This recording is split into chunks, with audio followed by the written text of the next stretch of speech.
Hares lejna mulej u litim ħabte dini l-odwali. Iċ-ċelebrant tal-Quddisa tal-lejla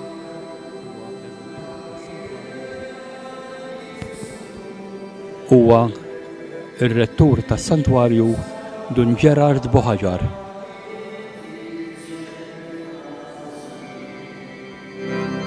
Ħajre mulej, ħajrni b'mewt ħassar nubna u tajtna l-ħajja wisseb fil-qawmin fik il-qana biex bħalek mal-qawma niksbu r-rebħa f'saltnatek blat min. Fl-isem tal-Missier u tal-Iben u tal-Ispirtu Santu, il-grazzja ta' Sidna Ġesu Kristu tkun magħkom ilkoll. Kif nagħmlu kull nhar ta' Sibt din il-Quddisa nofruha għal benefatturi ħajjin u mejtin ta' dan is-santwarju kif ukoll skont l-intenzjonijiet li tpoġġew f'riġlejn il-Madonna ta' Pinu. Illum sintendi ma' dawn impoġġu l-ommijiet kollha qegħdin niċċelebraw l-jum l-om.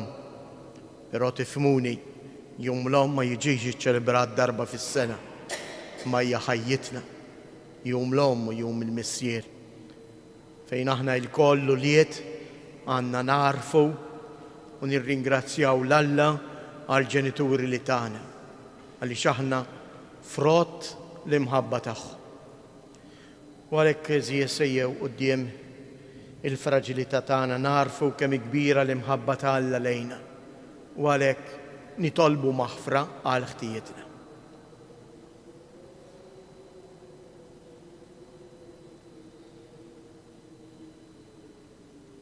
Int il-mibow tal-Missier biex turina imħabtu mulej ħniena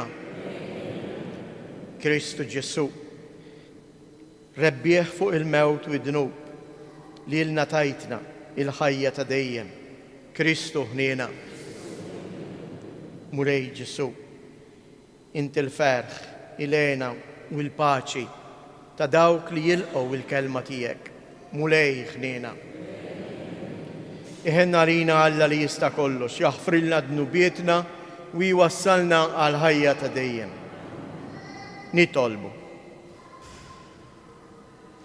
U Alla li tista' kollox, għamil li niċċelebraw b'ħerqa kbira dawn il-ġranet ta' ferħ li fihom qegħdin nagħtu ġieħ lil mulej li qam mill-imwiet.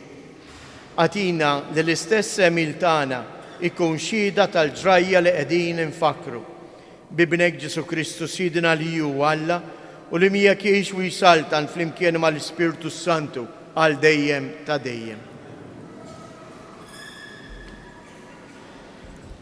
Qari mill-ktieb tal-Atti tal-Apostli. F'dak iż-żmien Filippu niżel f'belt tas-Samarija u xandar lil Kristu lin-nies tagħha.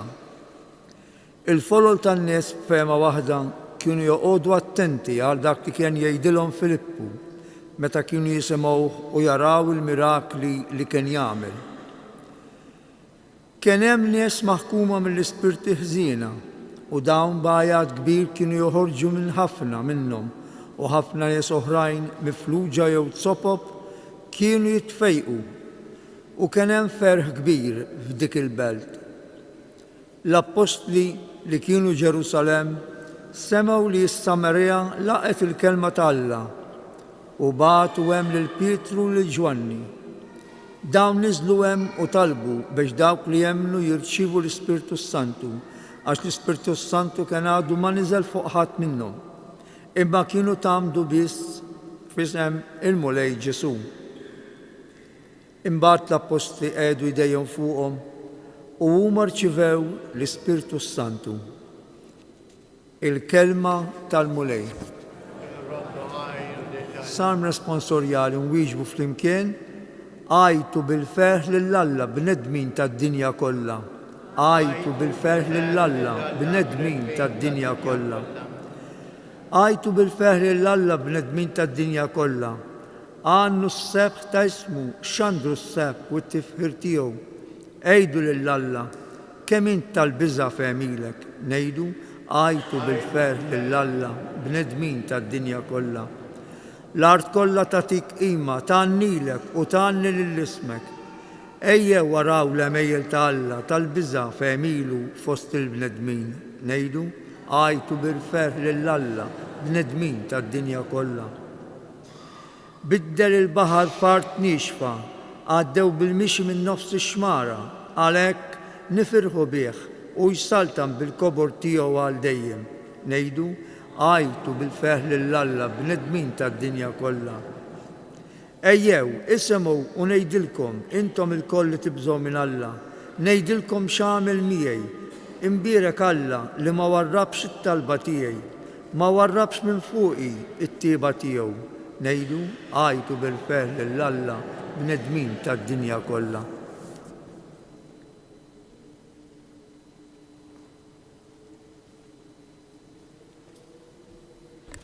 Qari mill-ewwel ittra ta' San Pietru Apostlu.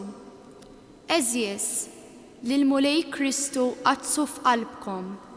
Kunu dejjem lesti biex tagħtu tweġiba lil kull min jitlobkom il-għala tat-tama li għandkom. Imma wieġbu bil-ħlewwa u bir-rispett. Żommu safja l-kuxjenza tagħkom biex meta jgħidu fuqkom dawk stess li jkasbru l-imġiba tajba tagħkom fi Kristu ikollhom għal xiex jistħu. Jekk din tkun ir-rieda t'Alla, aħjar tbagħti għax tkun għamilt it-tajjeb milli għax tkun għamilt il-ħażin. Għax Kristu wkoll miet darba l-dejjem minħabba d-dnubiet u li kien ġust miet għall-inġusti biex iressaqkom lejn Alla. Kien moti l-mewt fil-ġisem imma ħa il-ħajja fl-ispirtu. Il-kelma tal-mulej. Inqumu bil-wieqfa. Alleluja, alleluja.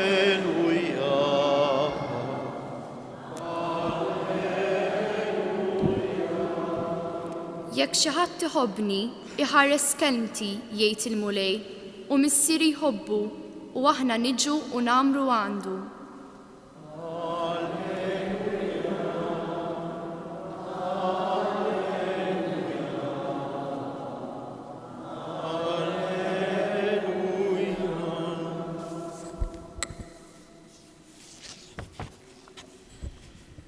Il-mulej ma'kum.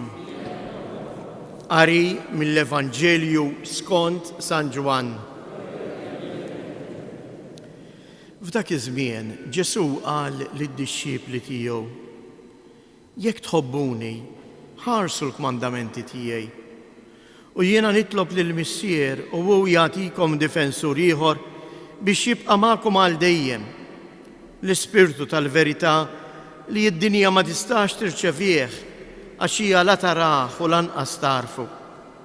Iżda intom tarfuh għaliex jammar magħkom u huwa fikom. Ma nħallikomx il-tiema, nerġa' niġi għandkom ftit ieħor u d-dinja ma taranix aktar. Iżda intom qatt tarawni għax jiena ngħix u intom ukoll qatt tgħixu. F'dak il-jum intom tarfu li jiena f'missieri u intom fija u jien fikom. Min iżomm il-kmandamenti tiegħi u iħarisom daku li jħobbni. U min iħobb lili iħobbu wkoll il-Missier u jiena wkoll inħobbu u nurih lili innifsi. Il-kelma tal-mulej.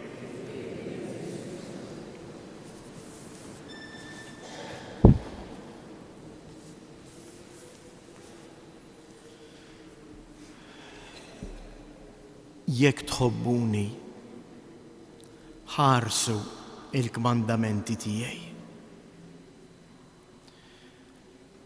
Għaliex il-mulej Ġesu jagħtina dan il-parir hekk sabiħ? Għax iħobbok, għax iħobbni. Aħna ħafna drabi malli nisimgħu il-kelma kmandamenti, niddejqu xi ftit. Għax ngħid, u s-sadan tagħmel xekk, għamel hekk, trid tagħmel hekk, trid toqgħod attent għalhekk. Qed nitħadded ma' wieħed hekk qalli. Qalli fader, qalli l-liġijiet mhux qegħdin hemm biex tiksirhom. Qalli nkella x'inhu ma jagħmlu hemm. Kemm aħna buluħ meta nirraġunaw hekk eżies. Għaliex aħna naħsbu li l-liġijiet jew aħjar il-kelma ta' Ġesu, il-kmand tiegħu qiegħed hemm biex jikmandani għax hu kbir għandu s-seta. Allura jiena x'ċkejken ikolli noqgħod għalik. Għax jekk nikser xi kmand tiegħek ħadtek tikjieli.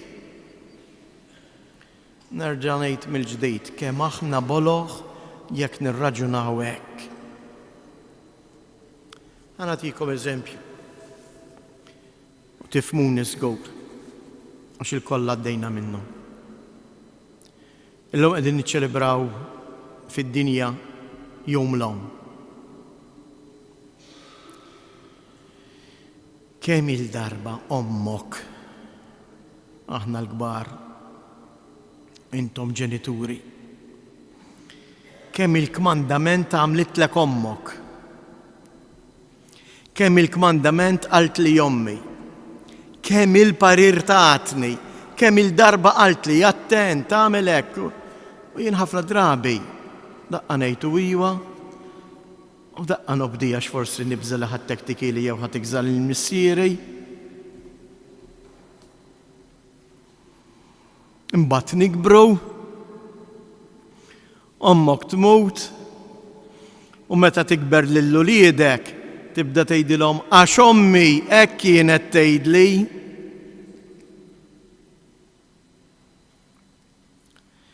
Għaliex?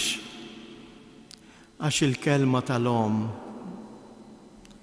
ejjew inkunu sinċiri, hawn xi jom, hawn xi missier li ta' parir lill-uliedu jew qal xi kelma lill-uliedu biex juri li ju jikmandahom. Għalfejn qalilhom u xa iħobbuna. Għaw xi parir ta' missier veru jew om vera li jiġi moti lill-uliedhom biex jaħkmu fuqhom. Imma jgħadduhom jgħidulhom għax iħobbuhom, għax iridulhom il-ġejt. U b'dan il-mod eżies jiena nixtieq jeħtieġ li ngħix il-kelma ta' Alla, il-kmandament ta' Alla. Ħanieħu eżempju fuq il-kmandamenti ta' Alla. Il-mulej qed jgħidli ħares il-ħdud u l-btajjel kollha, ħarishom. Il-jum tal-ħadd iddedikah lili, ieqaf mix-xogħol. U intebaħ ejja iltaqa' miegħi għall-quddiesa għall-ikla li jiena qiegħed nistiednek li għall-ikla li jiena qed inħejja għalik. Jiena nista' mmur il-quddiesa ta' nhar ta' ħadd għax ta' bil-fors, għax nibża li Alla jikkastigani, għax ħanagħmel id-dnub. Kemm jien iblaħ. Kemm tieħu sinifikat differenti l-quddiesa tal-ħadd kieku jien nara u ngħid immara ara kemm iħobbni l-mulej qed jistidinni biex jiekol miegħi, biex niekol miegħu. Qed jistidinni għall-ikla tal-mulej. Ara kemm iħobbni il-mulej, ftakar fija u jixtieq li wara ġimgħa li jiena għaddejt ittraxnat, kważi qiesni ma nafx fejn sejjer. Issa il-mulej qed jistidinni biex jien nieqaf ftit u nagħti ftit ħin lilu biex nisimgħu, biex jien nintebaħ li l-kelma tiegħu, il-pariri tiegħu huma kollha frott l-imħabba tiegħu lejja. Eżies, din hi l-fidi tagħna. il-fidi tagħna hija mibnija fuq ir-relazzjoni tiegħi ma' Alla. U jiena nħoss hawnhekk x'qalilna jekk tħarsu l-kmandamenti tiegħi, jiena wkoll inkun magħkom u nrik lili nnifsi. Jiena nħoss il-preżenza ta' Alla meta jien ir-relazzjoni tiegħi ma' Alla ma tkunx dik reliġjuża, imma tkun imqanqla mill-fidi, mill-fiduċja. X'differenza hemm bejn reliġjon u fidi? Ir-reliġjon li bħala bniedem iġġalni nara lil ħaddieħor lil Alla bħala dak li sempliċement jikmanda, jordna. U kbir u jinċkejken. U mela biex ma nirrabjaħx jien rrid impatti nagħmillu xi affarijiet. Dik hija r-reliġjon naturali. Imma l-fidi tfisser fiduċja. Intom araw ftit fil-ħajja tagħna ta' kuljum, f'min tafda. Jiena nħobb inġib ċajta u ngħidilhom inti ħadd mur tagħti ċ-ċavetta ta' darek lil xi ħadd li qatt ma rajtu. Imma ċ-ċavetta tħallija xi ħadd li tafdah. Issa din ċavetta ta' dar aħseb wara ħajti. Ejjew iżjed impoġġu ħajjitna fiduċja fl-imħabba ta' Alla. Ejjew ma nibqgħux naraw il-kelma ta' Alla, l-liġijiet ta' Alla bħala xi ħaġa imposta. Imma nefhmu li kull kelma li Alla qed jgħidli hija ħirġa minn qalb li tħobbni, minn persuna li jridlek il-ġid, li jridek tkun ferħan ta' veru, li jridek tkun f'postok. Kemm hi sabiħa dik l-espressjoni li għandna ħnanna fil-lingwa tagħna l-Maltin. Ġieli anke tkun wara xi safra twila, anke tkun safra ta' divertiment għala le. Imma fl-aħħar mill-aħħar meta tirritorna f'darek xtejt, għall erbieħ, wasalt id-dar, nista' nistrieħ. Dini il-fiduċja jżies. Jalla aħna ikollna din il-fiduċja li nintelqu fl-imħabba ta' Alla. Għaliex ħaġa waħda hemm iżies. Aktar ma nkunu mimlijin b'Alla, aktar ma jkollna l-paċi ta' Alla, mhux biss ikollna l-ferħ u l-paċi f'qalbna, imma nsiru nixbħuh. Inkunu kapaċi inferħu u nuru l-imħabba tagħna lill-oħrajn. Dan hu li nixtieq ilkom iżjed ġenituri, partikolarment illum qegħdin niċċelebraw ukoll jum l-om. Jalla jekk il-familja tagħkom tidher tassew il-qawwa tal-imħabba sinċira u vera tagħkom li mija xejn għajr l-rifless tal-imħabba ta' Alla.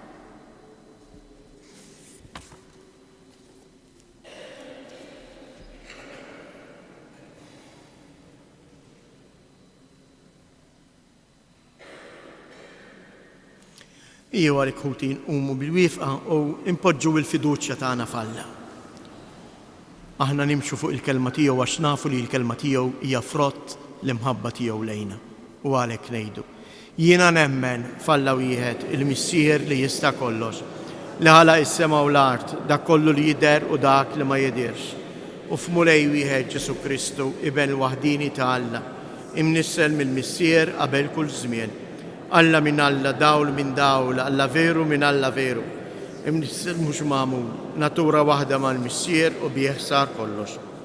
Niżel mismewwiet għalina l-bnedmin u għal-fidwa tagħna u ħal ġisem bis-setta tal-Ispiritu Santu minn Marija Verġni u sar bniedem. Salbu ħalina, bata taħt Ponzu Pilatu, mietu difnuh u fit-tielet jum qam minn bejn umwiet skont il-kodba mqazza. U tela s-sema, nuqijiet fuq il-lemin tal-missier, u għandu jirġiġi bil-glorja biex jagħmel ħaq mill-ħajjin u mill-mejtin. U s-saltna tiegħu ma jkollix tmiem. U fl-Ispiritu Santu mulej li jagħti l-ħajja, li ġej mill-missier u mill-liben, li jum mweġġaħ fl-imkien mal-missier u mal-liben, u li tkellem fahom mill-profeti. fi Knisja waħda qaddisa, Kattolika Apostolika, nisqar ma'mudija waħda għal maħfra ta' dnubiet, nistenna l-qawma mill-imwiet u l-ħajja ta' żmien li ġej. Amen. Ħuti Eżies, il-mulej huwa magħna u worjena l-imħabba tal-missier. Ejjew għalhekk irresqu it-talbiet tagħna. Ngħidu flimkien, kun magħna mulej u mexxina. Kun magħna mulej u mexxina. Kun mulej mal-Knisja tiegħek biex hija wkoll bil-qawwa tal-Ispirtu tkompli twassal il-kelma tiegħek lil popli kollha nitolbu. Mulej, saħħaħ ir-rieda tal-mexxejja politiċi biex bl-azzjonijiet tagħhom ikunu xhieda tal-imħabba tiegħek u jaħdmu tassew għal paċi fid-dinja nitolbu. Mulej, inti wetna l-Ispirtu s-Santu biex ma tħalliniex il-tiema. Dawwa lil dawk li jħossuhom imwarba u għamel li jsibu madwarhom persuni minn fostna li juruhom l-imħabba nitolbu. Nitolbuk mulej għall-komunità, il-familji kollha tagħna, partikolarment illum nippreżentawlek l-ommijiet tagħna. Għamel li huma jikbru fl-imħabtek u jkomplu bil-ħeġġa tagħhom iwieġbu u jwettqu dak li inti trid minnhom nitolbu.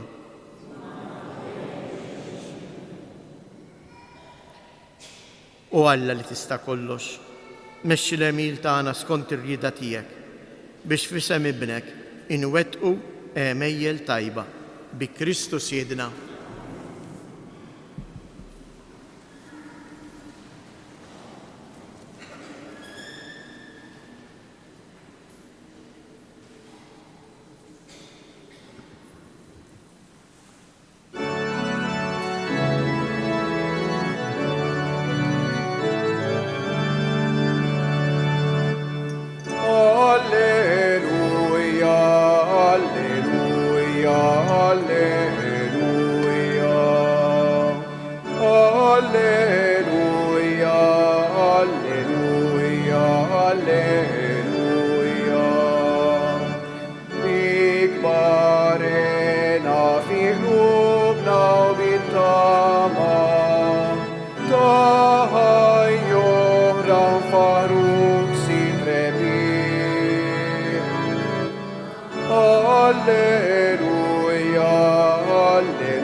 Itolbu ħuti biex dan is-sagrifiċċju tiegħi u tagħkom ikun joġob lil Alla l-Missier li jista' kollox.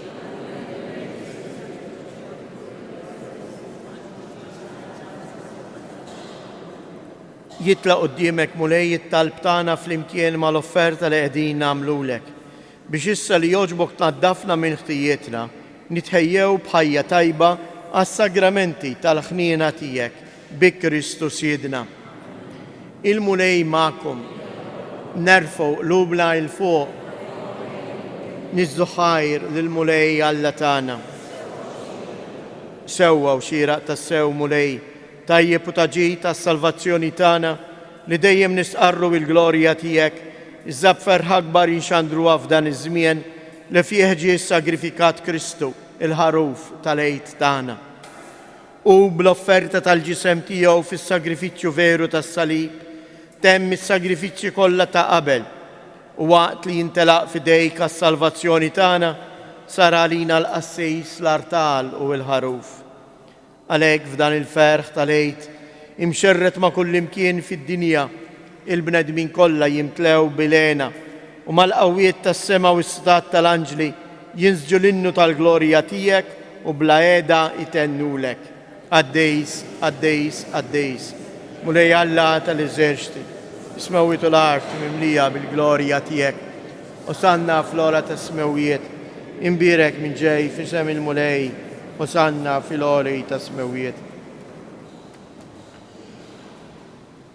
Għaddejs ta' sewint mulej, inti lajn ta' kull qudusija, għaddis għalek nitolbu dawn l-offerti bil-barka tal-Ispirtu tiegħek biex isiru għalina il-ġisem u id-dem ta' Siedna Ġesu Kristu.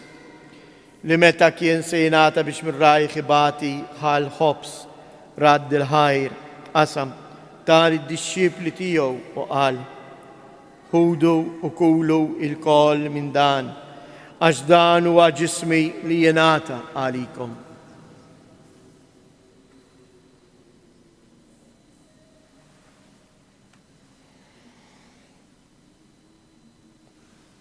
Ekku koll wara li klaħa l-kalċ reġa' radd il-ħajr tal id-dixxipli tiegħu u qal: ħudu u bixorbu minnu il-koll, għax dan huwa l-kalċ ta' demmi tal-patt il-ġdid li jibqa' l dejjem. Id-dem li jxirrit għalikom u għall-bnedmin kollha għal maħfra ta' dnubiet. Għamlu dan b'tifkira tiegħi.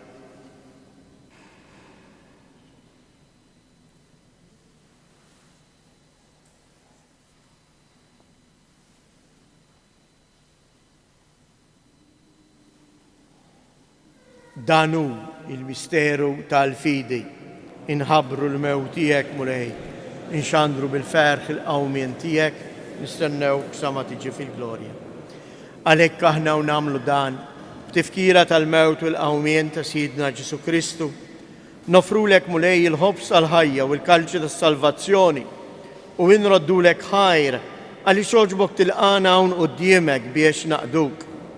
Mitċo kontanna nitolbu l-Ispiritu Santu jaqqadna f'ġisem wieħed lilna li nieħdu sem il-ġisem u d-dem ta' Kristu.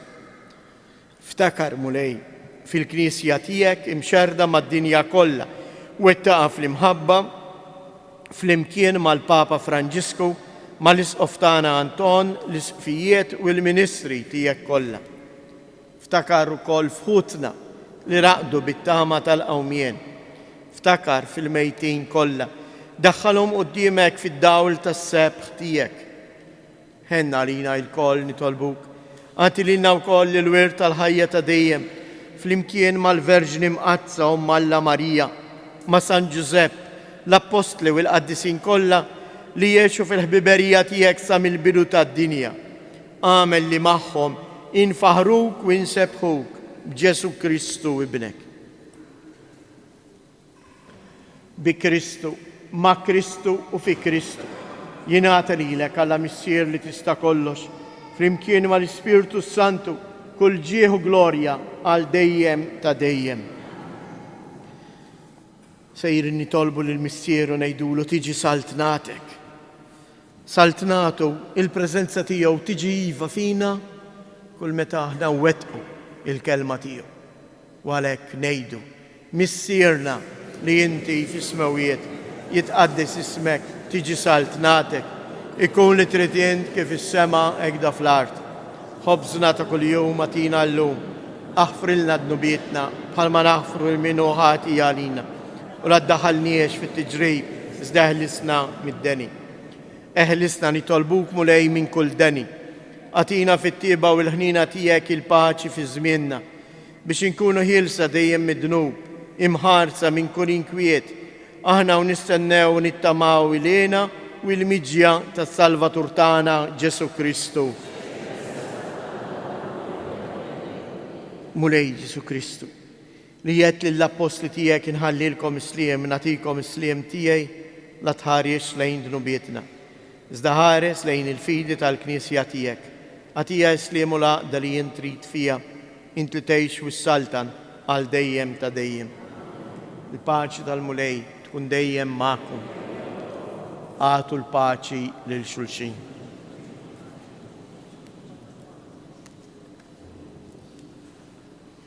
Ħaruf ta' Alla li tneħħi d-nubiet tad-dinja ħinna għalina. Ħaruf ta' Alla li tneħħi d-nubiet tad-dinja ħinna għalina. Ħaruf ta' Alla li tneħħi d-nubiet tad-dinja għatina l-paċi.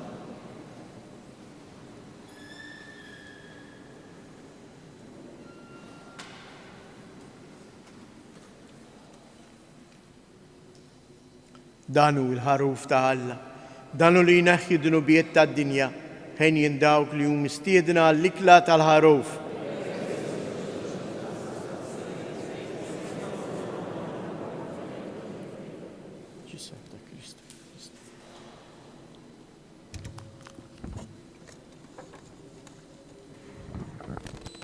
Tqarbina ta' xewqa.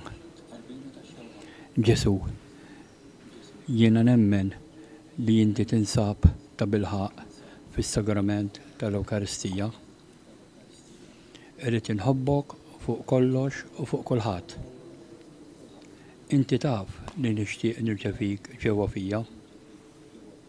Imma ġara darba bħalissa ma nistax nilqek ġewwa fija sagramentalment, nitolbok illi tiġi fija spiritwalment. Ejja għandi Ġesu tiegħi biex jiena ningħaqad miegħek. Ħeġġiġni bil-mħabba għalik biex f'ħajti u f'mewti jiena nemmen dejjem fik, nittama fik u nibqa' nħobbok għal dejjem. Amen.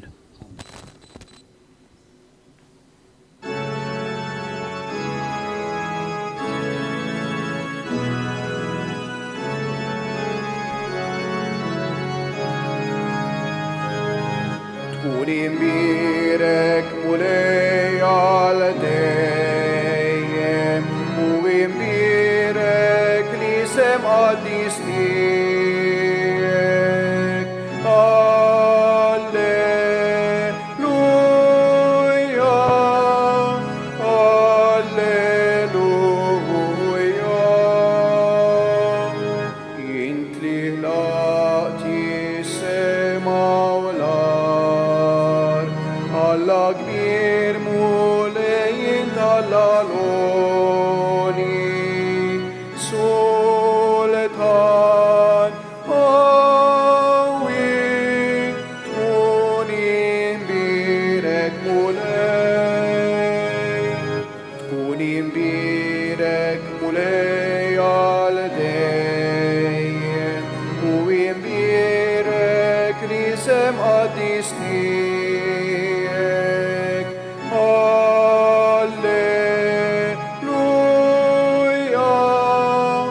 alleluja. Salvatur li fdejtna l-kol, int li tina ħajja u tama ġdida. Qaddis qawwi, tkun imbirek mulej, tkun imbirek mulej għal dejjem u imbirek li sem qaddis tiegħek. Alleluja, alleluja. Int mulej li tħobbna l-kol, ħares lejna bħarsa kollha ħnina.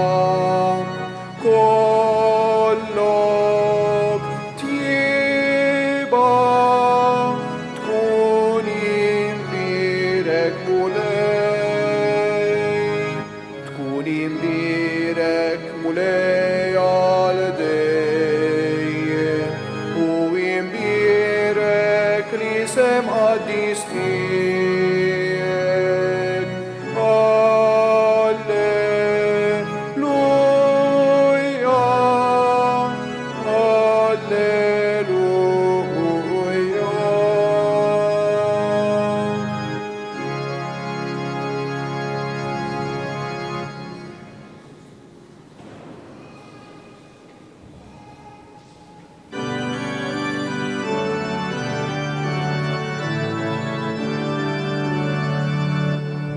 Kristu għammi l-mewt, Kristu jsal tal-ħaj. Alleluja. Kristu għammi l-mewt, Kristu jsal tal-ħaj. Alleluja. Il-Kristu tal-ħejja, Is-sit wis-sultan, bebi fuq il-mewt, qawwiet u setan, nannu alenia, gloria uforia. Cristo amil meu, Cristo salet al hai, alleluia.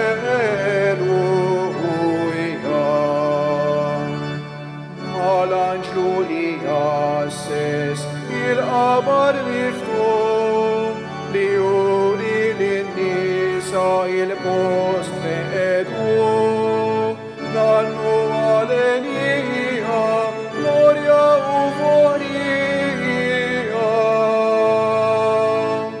Cristo amil meu, Cristo salet al hai, alleluia.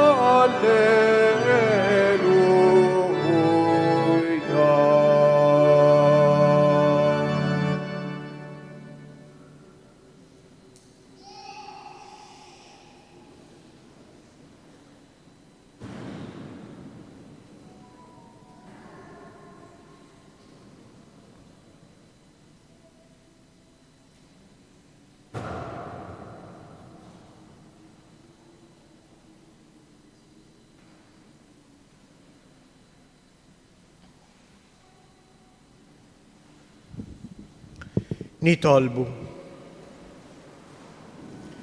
U Alla ta' dejjem li tista' kollox, inti ġeddidna l-ħajja ta' dejjem bil-qawmien ta' Kristu mill-imwiet.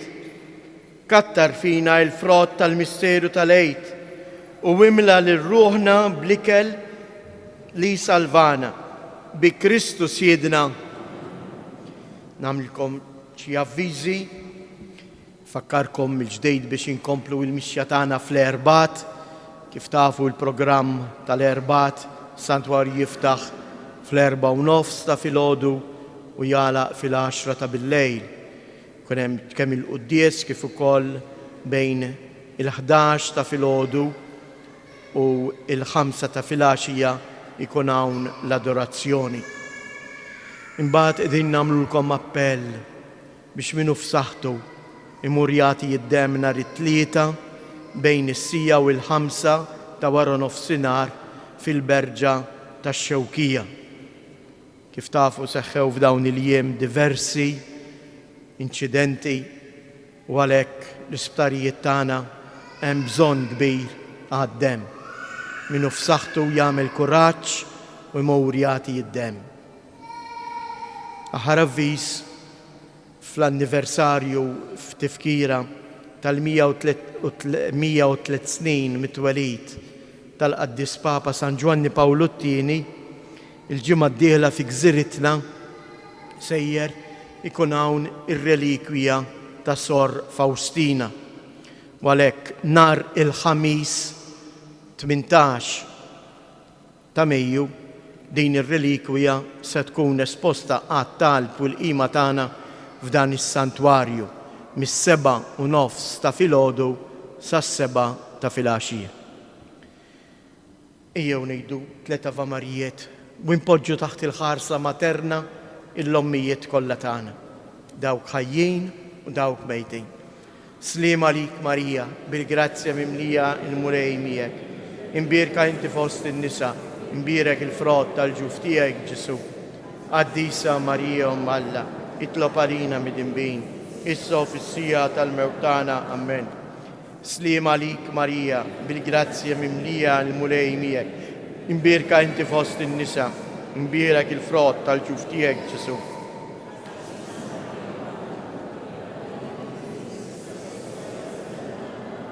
Sliem għalik Marija, bil-grazzja mimlija il-mulej miegħek.